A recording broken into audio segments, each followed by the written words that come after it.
Frustration et colère sont les sentiments que j'ai ressentis moi personnellement après ce PSG-OM 32e journée de Ligue 1 Uber Eats. Défaite là-bas au Parc des Princes 2-1, c'est parti. Tout d'abord, cette vidéo est sponsorisée par mon partenaire principal OneFootball, l'application numéro 1 mondiale pour le football. Actu, direct de match, statistiques, tu as tout dans cette application qui est totalement gratuite. Tu peux la télécharger avec le lien que je te mettrai en description sur Android ou iOS. Avec cette application, tu pourras la personnaliser avec la ou les équipes que tu veux suivre et tu recevras des notifications pour les équipes concernées. Tu as aussi du streaming légal sur cette application pour des matchs de Coupe d'Europe, notamment de Conference League.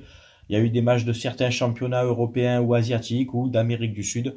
Voilà, c'est une application qui est plutôt sympa et qui en plus partage l'actu officielle du site om.fr.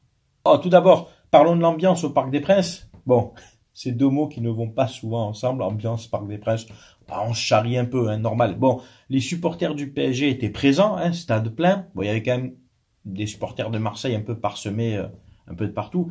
Mais le collectif Ultra Paris avait décidé d'un mouvement de grève, mouvement qu'ils ont maintenu pendant le match. C'est leur droit, hein, par rapport à la saison du PSG. Donc, je t'avoue que nous, on en a profité puisque du coup, on n'avait pas cet engouement contre nous, hein, cet engouement qui peut pousser l'équipe adverse. Bon, là, en l'occurrence, tant mieux pour nous. Mais c'est vrai que ça faisait un peu ambiance de cathédrale. C'est dommage d'un stade plein de pas avoir, voilà, alors que ils ont quand même ce cube, hein, qui est quand même voilà, un noyau, hein, qui quand ils chantent, voilà, ça résonne dans le parc, il faut le dire. Voilà, il y avait pas ça. Donc en plus que le match n'était pas terrible, il y avait pas d'ambiance. Pour la composition, alors là où j'en veux, mais ma première colère se porte sur le coaching de Sampaoli. Déjà la titularisation de Paolo Lopez, malgré les bonnes prestations de Steve Mandanda depuis quelques matchs. On a vu que Paolo Lopez, il reprenait donc une place titulaire, et il y était pas. Il y était pas parce qu'on va parler de son match, on va parler de sa prestation, notamment sur le premier but. Tu sors pour aller où là? Tu sors, tu crois que attends, j'arrive, on se croise, t'es parti pour aller discuter avec Rongier et Neymar ou quoi? C'est quoi cette sortie dégueulasse, sans autorité et sans savoir où tu allais? C'est un centre de Verratti en profondeur pour Neymar. Bon, déjà Rongier malheureusement est pas du bon côté. Il était à l'extérieur, alors que c'est vrai que pour défendre, il valait mieux que tu sois devant Neymar, hein, pour couper la trajectoire. Bon, le ballon arrive vite, il n'y a pas de problème. Il arrive justement trop vite. Comment tu veux faire une sortie là? En sortant comme ça, Paolo Lopez, tu as justement donné l'opportunité à Neymar, qui a une justesse technique, il faut quand même le reconnaître, de te lober en reprenant du pied gauche en extension. Alors que si tu sors pas, Neymar n'a pas d'autre choix que d'essayer de contrôler ce ballon. Sauf que là, c'est pas la même. Essayer de contrôler un ballon en extension avec un Rongier qui est à côté de toi, bon, après, hein, il peut contrôler, etc., essayer d'éliminer. Mais toi, déjà, tu es dans ta cage. Donc, même s'il tente de la reprendre, tu l'aurais bloqué sans problème si tu restais sur ta ligne des 6 mètres. Là, c'est l'ancien gardien qui parle. Souvent, les gardiens, quand on sort comme ça, alors qu'il y a un défenseur qui est sur l'attaquant adverse, vous donnez l'opportunité de vous faire lober. Là, en fait, c'était comme s'il y avait une cage vide. Tu as laissé la cage vide. Donc, Paolo Lopez, sur le premier but, nul, 0. Un Mandanda ne serait peut-être pas sorti. Par expérience, serait resté entre le gardien et sa cage. Donc, sur sa ligne des 6 mètres. Ensuite, il fait un bel arrêt sur un coup franc de Neymar. Pas de problème. Bon, le coup franc était quand même à 30 mètres. Et après, sur les buts hors jeu, il n'est pas décisif. Notamment celui de Messi où la frappe, elle n'est pas non plus extraordinaire. Et sur le penalty, tu plonges du bon côté, mais tu te détends pas assez. Donc, j'ai toujours ce problème avec ça. Vous choisissez un côté, les gardiens, mais vous y allez pas à fond. Vas-y, à fond, plonge. En plus, c'est quand même relativement grand. Détends-toi, bordel. Match de Paolo Lopez, pour moi, pas bon. Voilà. Si je devais y donner une note, j'y mettrais 2 ou 3 sur 10, grand maximum. La défense. Oh, on a presque défendu à 6 des fois. Gerson, arrière gauche. Pas de problème. Change rien, sans pas. Luan Pérez, Caleta-Car, Saliba, Rongier, avec devant ensuite Camara, Gueye, Guendouzi. Donc 5 défenseurs, 3 milieux défensifs. On a fait un 5-3-2, quoi, qui était souvent même un 5-4-1. Comment tu veux produire du jeu comme ça? Alors oui, c'est sûr, hein. C'est sûr qu'on essayait de sortir propre. Sauf que là, tu sors propre contre des joueurs comme Mbappé, Messi, Neymar, Verratti qui te font le pressing, Danilo. Ce sont pas des peintres non plus, tu vois, ça joue au ballon. Donc il faut pas te manquer sur les sorties de balles. Et on a vu que quelquefois on s'est mis en difficulté, notamment du côté de Saliba et de Rongier, et ça a créé des ouvertures et des occasions de but. Donc non, en défendant comme ça à 5 avec un Camara très bas, eh ben tu fais pas le pressing plus haut. Donc tu laisses l'opportunité déjà aux défenseurs parisiens de ressortir les ballons propres, hein, le peu de ballons où nous on a été dangereux offensivement. Et puis surtout, les milieux parisiens n'étaient pas gênés pour la relance. Les Verratti, Danilo et j'oublie qu'il y avait d'autres au milieu. Ils n'étaient pas gênés et Gay, ils n'étaient pas gênés du tout. Donc ça veut dire qu'on subissait les assauts des Parisiens qui envoyaient en profondeur des fois Neymar ou Mbappé, tu vois. Messi un peu moins, Messi plutôt discret dans ce match. Mais c'est pas bon, c'est pas bon.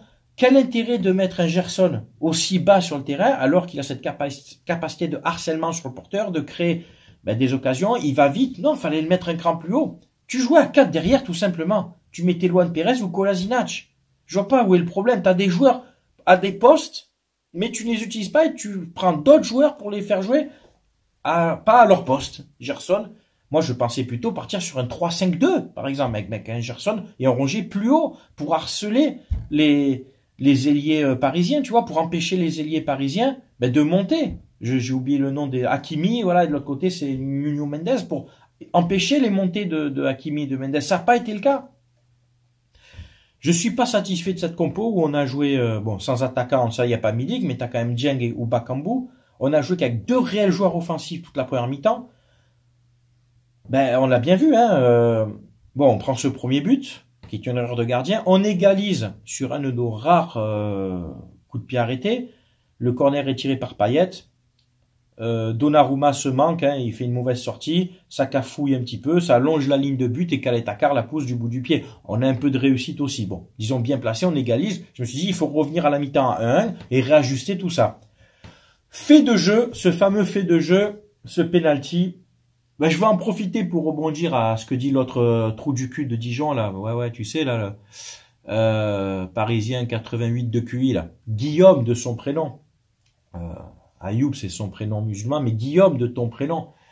Parce que quand tu dis qu'il y a 1000 fois penalty, on va te rappeler la règle un petit peu, espèce d'abruti. C'est que quand le ballon touche d'abord la cuisse, enfin une partie du corps, pardon, et après la main, non, normalement, c'est la règle, tu siffles pas penalty, tu vois. Surtout quand tu vois la distance entre Neymar et Rongier. Rongier n'a pas eu le temps, il n'a pas fait de geste pour bouger le ballon. Hein. Son bras était déjà comme ça. Petit rappel quand même, hein, pour les gens à mémoire courte. OM PSG 2015, avec Bielsa. Moi, j'étais au stade. On perd ce match 3-2. Gignac fait une frappe dans la surface, ça rebondit sur la cuisse de Marquinhos et ça fait main. Rappelez-vous bien de cette action. On nous a pas sifflé penalty.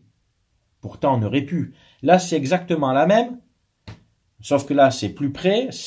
Les joueurs sont plus près, mais par contre, sont plus loin dans la surface. Il n'y avait pas action de danger, il n'y avait pas action de but. Ce penalty a été visionné par la VAR, validé par l'arbitre, et je le trouve vraiment scandaleux. Je t'assure que, et tu le sais, que j'ai une analyse sur les penaltys qui soit pour ou contre nous. J'essaie d'être le plus neutre possible. Si nous, on obtient un penalty comme ça, je le trouve vraiment très, très généreux. C'est scandaleux, ça ne va pas dans le sens du jeu, du foot. Ça rebondit sur sa cuisse. La VAR n'a pas envoyé les bonnes images à Le Texier d'ailleurs. Donc c'est un penalty qui pour moi est scandaleux. Pour ceux qui sont fiers de gagner le match comme ça et d'avoir un penalty comme ça, c'est que vous vous contentiez de peu. Hein. D'ailleurs, quand j'entendais certains dire on va vous mettre des 6, 7-0, ça va les gars. Ok, le PSG, c'est pas le PAOK au bal, mais nous, on n'est pas Clermont ou Lorient ou quoi. Hein, d'accord? On est quand même deuxième. Faut pas abuser non plus. Vous avez mis des buts, mais ils étaient hors jeu. Nous, on a mis un but, on en parlera après, qui était hors jeu visiblement. Mais n'abusez pas non plus. Donc, on rentre à la mi-temps avec ce score 2-1 pour Paris. Hein, score qui va être figé donc pour le reste du match. On entame cette deuxième mi-temps avec un changement. Harit qui remplace Under translucide. C'est même pas transparent. De l'air, le mec. Un fantôme. Tu n'as rien fait. Faut dire qu'en plus, quand tu joues 100 points d'appui devant 109, tu peux pas faire grand chose. Mais le peu que tu as eu à faire, tu t'as rien fait.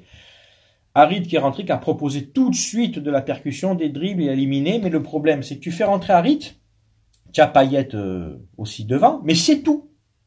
Donc tu as envoyé Harit et Payet au casse-pipe contre Kipembe, Marquinhos, Danilo qui était en 6, je crois. En fait, qu'est-ce que tu veux qu'on fasse comme ça? C'est quoi ce coaching de fragile? Si tu fais rentrer Harit, tu fais rentrer Dieng en même temps, et moi tu me sortais, et il me sort des yeux, il m'a gonflé, Matteo Guendouzi. Tu m'as gonflé tout le match. En première mi-temps, tu as perdu trop de ballons, tu as cherché la faute, tu as essayé de ralentir le jeu des fois pour obtenir une faute. C'était peut-être des consignes aussi d'obtenir des fautes à l'entrée de la surface du PSG, mais sauf que tu le fais très mal ça. Tu l'as fait très mal parce qu'on voit que tu cherches la faute. Tu te fais un petit peu toucher par Neymar. Je pense que tu en as rajouté un petit peu. Donc du coup, Neymar a pris un carton jaune. Bon, lui, ça y va bien parce que c'est la première pleureuse de Ligue 1 aussi. Des fois, en 3 rajoutés. Donc, soyons objectifs. Neymar, la pleureuse qui se plaint de simulation, c'est quand même un comble. Mais tu en as trop fait, Guendouzi. Surtout, tu n'apportais rien sur ce match. Et ça fait un moment que tu n'apportes plus grand-chose. Que tu cours dans tous les sens, mais que tu perds des ballons. Tu me le faisais sortir, Guendouzi. Tu jouais avec Gueye et Camara devant la défense. Et tu remettais Gerson plus haut en deuxième mi-temps. Et un point d'appui devant, Dieng ou Bakambu. Et là, au moins, tu gênais la relance parisienne. Tu jouais plus haut. Qu'est-ce que tu avais à perdre, de toute façon? Qu'on perde le match 2, 3, 1, 4, 1, on reste deuxième quand même, d'accord? Mais surtout, au moins, tu essaies de proposer quelque chose. On a égalisé, pourquoi? On a obtenu un coup franc, très bien tiré par Payet. Saliba qui est hors-jeu d'un prépuce. Ça aussi, ce hors-jeu, les gars, c'est lamentable. C'est lamentable de siffler des hors-jeux comme ça. Je vais dans l'autre sens. Demain, on prend un but comme ça. Et on me dit hors-jeu de ça. Non. Non, je vais pas être, comment dire, je vais être objectif dans l'autre sens, je vais dire non, il faut le valider le but. C'est des hors-jeux de merde, ça, les gars. Les Parisiens qui aiment le foot vont te dire non, tu peux plus siffler des, je pense qu'il faut avoir une marge de tolérance. Mettre le révélateur, une première ligne pour dire voilà, il y a hors-jeu, mais en laissant une marge de tolérance, je sais pas d'un pied, quoi, juste d'un pied. Parce que franchement, c'est nul, c'est de refuser des buts comme ça où il ne prend pas d'avance, hein. C'est pas comme si c'était hors-jeu vraiment tu sais, ils sont en côte à côte et que t'es déjà au moment de la passe, le corps est déjà passé devant. Non, là, non. Il était sur la même ligne. C'est vraiment, je crois, c'est l'épaule qui est à peine devant, même pas un pied, je te dis, de que dalle, quoi. Et on te refuse un but pour ça. Et on te donne dans l'autre sens un penalty pour beaucoup moins que ça dans une situation où il n'y a pas but, où il n'y a pas d'action de jeu. Monsieur Le Texier a clairement, désolé, offert la victoire au PSG sur 2 faits de jeu. Un penalty et un but refusé sur hors-jeu. Les hors-jeux parisiens, il y en a eu 2, sont plus nets quand même. D'accord? Celui de Mbappé, il est quand même bien avancé, d'être presque un bon mètre. Et le but de Messi, c'est donc l'ailier gauche, je crois, qui est trop avancé aussi, pareil. Mais là, non, sur un hors-jeu comme ça, c'est scandaleux. 2 faits de jeu. Et j'en parlais avec un supporter parisien, avec qui j'ai sympathisé, Fouad. S'il regarde la vidéo, je le salue.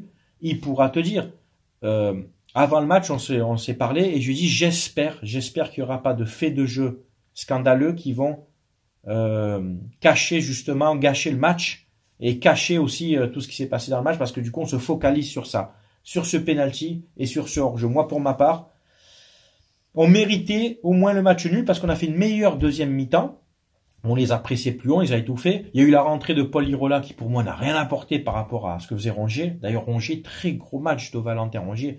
Énormément de récupération, des sorties de balles. Il s'est bien battu, malgré qu'il joue encore arrière droit. Voilà, très bon match de Rongier, remplacé par Lirola.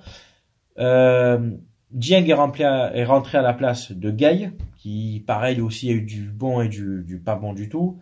Bakambu est rentré à la place de Kaletakar. Là c'était vraiment défenseur pour attaquant, donc logique, hein, un remplacement à 3 minutes de la fin, bravo Sampaoli, les risques que tu as pris, quoi, de faire rentrer un attaquant pour essayer d'égaliser à 3 minutes de la fin. Non, enfin, le coaching pour moi n'a pas été bon, tu n'as pas envoyé un bon message aux joueurs. Vraiment, j'ai l'impression que la consigne c'était on essaye de maintenir et on va chercher les fautes devant la surface pour essayer d'égaliser sur coup de pied arrêté. C'est ce qui s'est passé, hein. Guendouzi a abusé de ça, hein, on l'a bien vu, il cherchait trop la faute. Notamment en première mi-temps, et puis on a eu des coups de pied arrêtés en seconde, bien tirés par Payet, les combinaisons sont bonnes, malheureusement, on se fait voler un but, voilà, celui de Saliba, et c'est vraiment dommage. Donc c'est un classico qu'on perd. Ce qui me fait moi doucement rire, c'est que les Parisiens qui nous crachent dessus toute l'année nous considèrent pas, certains, hein, pas tous, notamment des youtubeurs, hein, qui en plus, certes, tu les vois jamais au stade, c'est extraordinaire, ils te disent non, vous êtes un club de merde, ci ou ça, mais quand tu joues l'OM, tu donnes toute ta vie, toute la semaine. Et des avant-matchs, et des si, et des vidéos sur l'OM, et sur l'importance, et des classicos, et tout ce que tu veux. si soi-disant on compte plus pour vous, faut pas parler de nous toute la semaine alors les gars quand même. C'est ça que je veux dire. Moi regarde avant ce débrief. J'ai fait quoi toute la semaine avant? Est-ce que j'ai parlé de PSG? Sur le débrief d'avant, 2 minutes. J'ai même pas fait de vidéo avant. Je laisse venir les choses. C'est ça qui me fait rire, c'est, vous avez un discours genre non, mais on vous considère plus, vous êtes plus le rival. Mais pendant une semaine, t'es au taquet, parce que tu sais très bien qu'on est ton rival, et que quoi qu'il en coûte, il faut absolument gagner ce match. Donc dis pas que tu nous considères pas, si ça après, là, pour baver toute la semaine. Sois cohérent. Et l'autre toujours là de Dijon là-haut, là, l'espèce de trou du cul qui devait être à Paris ce soir-là. Eh oui, je l'ai su, tu devais te rendre à Paris chez Seyss pour voir le match. Puis finalement, tu n'y es pas allé, peut-être parce que tu n'as pas assumé, tu as su que les gens, certains ont su que tu venais, donc t'es pas allé au bout de ta démarche. Ça m'étonne pas de toi. Et qui, ce mec-là, se permet de critiquer notre Coupe d'Europe. Ouais, la Coupe des losers, la Coupe à Mickey. J'ai envie de te dire, ferme ta gueule, quoi, parce que, en fait, quoi qu'on fasse, quand on perd, on n'est pas bon, quand on gagne, c'est une coupe de merde. Je te rappelle quand même que tu as gagné une coupe des coupes en battant le Rapide de Vienne, ce grand monstre européen, le Rapide de Vienne. Oui, tu as battu Parme, c'était la meilleure équipe de la compétition, et c'est tout, quoi. Hein, ça s'arrête là, parce que la Corogne, faut arrêter. Pour toi, c'était des grands, à l'époque, mais nous, par contre, il faut minimiser, c'est des petites équipes. Ouais. Si tu le dis. Il reste quand même Parme, Leicester, Feyenoord, ça joue au ballon, c'est quand même des bonnes équipes. Mais bon, c'est une coupe de merde. Ben, on verra si chaque année, un club français ira minimum en demi-finale de cette coupe de merde. Ben oui, parce que c'est même mots de cracher. Mais on verra si chaque année, elle est si facile que ça à gagner. C'est comme la Ligue des Champions, soi-disant, la nôtre, c'était une version de merde. Mais bizarrement, personne l'a gagné, ni avant, ben, ni après. Hein. Et ouais, c'est toujours pareil, ça minimise, ça crache sur notre Coupe d'Europe, malgré que ce colossal connard disait quand même dans une vidéo qu'une Coupe d'Europe, c'est une Coupe d'Europe. Hein, c'est ses propos à lui. Une Ligue des Champions, c'est une Ligue des Champions, quel que soit le format, blablabla.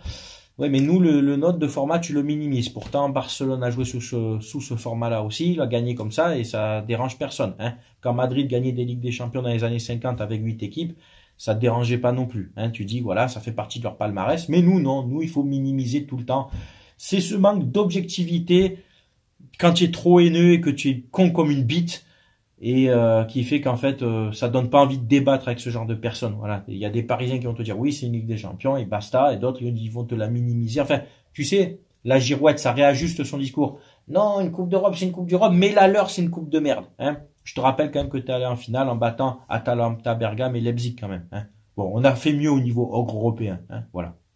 Écoutez, c'est tout pour ce débrief. J'espère qu'il vous a plu. C'est bien entendu à vous de donner votre avis, de commenter, que tu sois supporter de l'OM ou du PSG ou d'une autre équipe. Je sais qu'avec moi, on respecte toujours les avis de chacun, si bien entendu ton commentaire et ton avis est respectable. Voilà.